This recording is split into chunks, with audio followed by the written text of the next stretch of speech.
ঝামেলার সূত্রপাত হচ্ছে আপনার একটা দোকান নিয়ে। তো দোকানটা হচ্ছে আমাদের ওইখান দিয়ে, দোকানের সামনে দিয়ে আমাদের বাড়িঘরের মানুষ আসা যাওয়া করলে তো ওরা টিটকারি মস্কারি করে আর কি দোকান থেকে। এই যে বড় যে আমাদের এন্ট্রি পার্টি আর কি।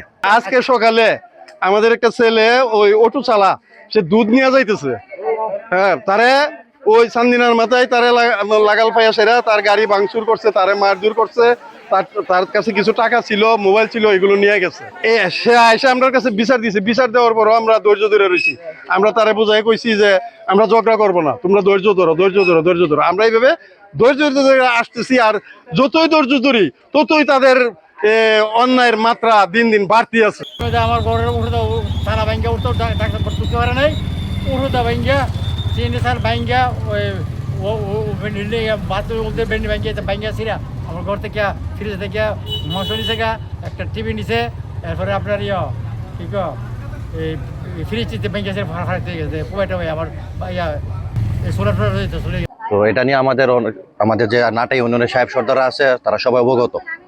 আমরা বলছি যে আপনারা শুধু দোকান তুলে দেন, তাইলে ঝামেলার না। ওরা বলছে আমরা বল প্রয়োগ করে দোকান রাখবো, যার ফলশ্রুতিতে আজকের এই ঘটনা। সকালবেলা আপনার হুট করে আমাদের যারা আছে আমরা যার যার বাড়িতে অবস্থান করছি। তো হুট করে ওদের দলবল নিয়ে আমাদের বাড়িতে আক্রমণ করে ওই বড় গোষ্ঠীর যারা। এই কাজটা কইরেও তারা ক্ষান্ত হয় নাই। তারা দল বান্ধা আমাদের বাড়ি ঘরে বের দিয়ে লাইছে। এরপর আমাদের পোলাপান কিছু নামছে মাঠে, ঝগড়া করছে। ওই আমাদের একটা ঘর রাস্তার পাশে, আমাদের বাড়ি তো রক্ষা করতে হবে। আমাদের এই রাস্তার পাশে একটা ঘর আছে, এই ঘরটা আগুন লাগায় ফুটছে। আলগাফাড়া একটা ঘর আছে, এই হেরার ঘর পুড়ছে। 2টা গরু ছিল, গরুগুলিও নিয়ে গেছে। সকালে আমরা তো আর বাড়িতে না, আমরা আসছি। আসার পরে এই অবস্থায় আমরা ফুলামানদের বললাম যে দেখো তোমরা ঝগড়া করো না, ঝগড়া করা ভালো না, এগুলো অশৃঙ্খল করে সবাই কিন্তু হ্যাস্তন্যস্ত হবে। ঠিক আছে, এভাবে আমরা কিন্তু এক জায়গার মধ্যে আমরা বসে রয়েছি। এর ভিতরে আমরা ওইখানে ফুলামানদের জন্য আমরা থামাইতেছি। এর ভিতরে মিন্দার বাড়ি, এরপরে আপনার সোনার বাড়ি, ইডি বেড়াই আয়া দূরদায় মেধা উঠতেছে। ওইটা আমরা এই আগুনটি লাগাই দিছে। আমার চাচা আহত হয়েছে, আমার বড় ভাই একটা টাকা আছে। ঠিক আছে, এই পরিস্থিতি। আমরা যে চেয়ারম্যান গোষ্ঠী, আমরা নিরপেক্ষ, আমরা কাজ করি না, আমরা যাই না।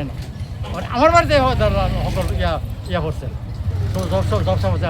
আমার যায় না কিনা, আমরা যাই না দেখি আর আমরা বাড়িতে রাখি। আতঙ্ক মানে আতঙ্ক, বেশি আতঙ্ক মানুষ আসছে, কত কষ্ট করতেছে। আমি নিশ্চয় হাটের লোকই, আমি দুইবার হাট তুলে গেছি শিক্ষা। সকালবেলা প্রায় অনুমান ঘন্টা আগে আমরা খবর পাইছি যে তলিয়ারা গ্রামে দুই পক্ষের মধ্যে একটু সংঘর্ষ। সে সংবাদ প্রাপ্তির সাথে সাথে আমাদের একাধিক মোবাইল টিম ঘটনাস্থলে আমরা পাঠিয়েছি। সাথে সাথে আমাদের অতিরিক্ত পুলিশ সহ আমরা নিজেরাই, আমি এবং অফিসার ইনচার্জ ডিবি, আমরা নিজেরাই এখানে ঘটনাস্থলে উপস্থিত হয়েছি। মোটামুটি পরিস্থিতি এখন শান্ত আছে এবং আমাদের অতিরিক্ত পুলিশ এখানে মোতায়েন আছে।